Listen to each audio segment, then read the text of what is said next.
Viewer discretion is advised. This place is wrong. The air, the people, the buildings. Hell, I swear even the sky looks like it's about to collapse. At night, I feel like there's someone or something in my room. Everywhere I go, I feel like I'm being watched.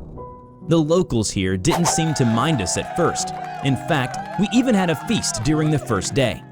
But now, every one of them looks like they're avoiding us, or perhaps avoiding something that we don't understand.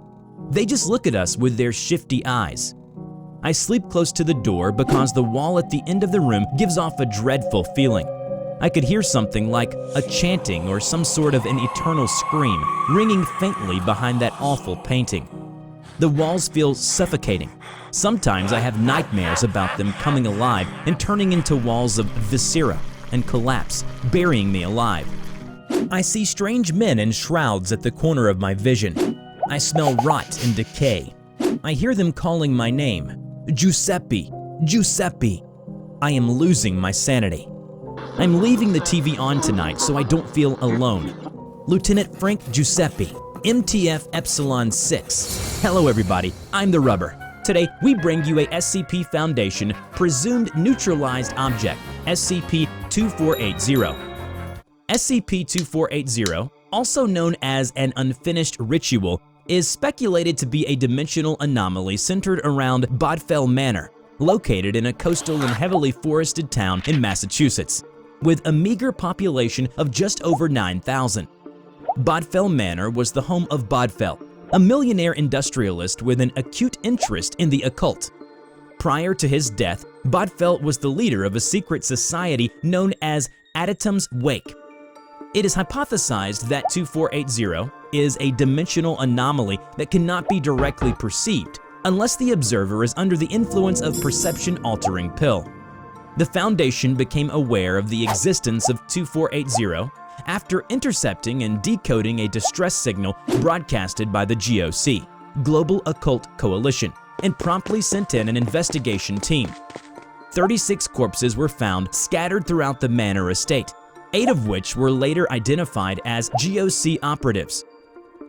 What caught their attention was the manner of their apparent anomalous cause of death, such as implosion, disintegration, fatal physical reconfiguration, all of which are physically impossible to be performed by humans. In mid-1988, Site-13 failed to send a biannual report on the state of 2480. Believing it to be a bureaucratic error, the Foundation attempted to contact Site-13 directly without response. At first, 2 agents were sent to investigate. However, neither agent has since made contact, and their fate remains unknown till this day. The Foundation then dispatched MTF Epsilon 6 to re-establish contact with Site-13, as well as to properly secure 2480. They were accompanied by a researcher, Dr. Narvez. Due to their experience and efficiency, the task force successfully integrated themselves into the community in no time. They were welcomed as new residents and tourists by the residents in a warm and friendly manner at first, but soon enough, they began to feel something wasn't quite all there in the town. The locals seemed to be evading something unseen. On the 6th day, the agents were beginning to detect a certain wrongness in the town. A man who greeted Agent Goldstein with a bright smile and then the next day stared him down with dead eyes that never blinked. He began to pick up a lingering smell of rot. Agent Grayson, who posed as a tourist, started to detect more frequent movement within the hotel, especially during nighttime. One night before he went to sleep, he heard movement outside his room and decided to check through the peephole. And there he saw a face staring right back at him at the other side. Their eyes met, and the visitor began to slam his head against the door, over and over and over again. As the days gone by, the task force was beginning to feel increasingly anxious and paranoid. Agent Lightbody was approached by a nervous-looking man on the street. "I'm telling you, man, there are monsters in the fog, unspeakable horrors lurking among us, right in front of our very eyes. You just don't see it." He was found dead the next day, drowned, with an agonizing look on his face. Their encounters were becoming increasingly disturbing. A group of kids were gathering on the street when the sun was setting. When Agent Giuseppe got close to them, they turned towards him briefly. There were blood dripping from the corners of their mouths. They scattered, leaving behind a rat, flayed and covered in bite marks, with missing chunks of flesh. On the 9th day, Agent Giuseppe disappeared. They went to his place and found his journal. All the doors were locked and the TV was left on. It was like he just ceased to exist. This town is sick and rotten. Why can't we just burn it to the ground? What are we even doing here? What is our command waiting for? There's something wrong in this town. The locals behave in such a haphazard way.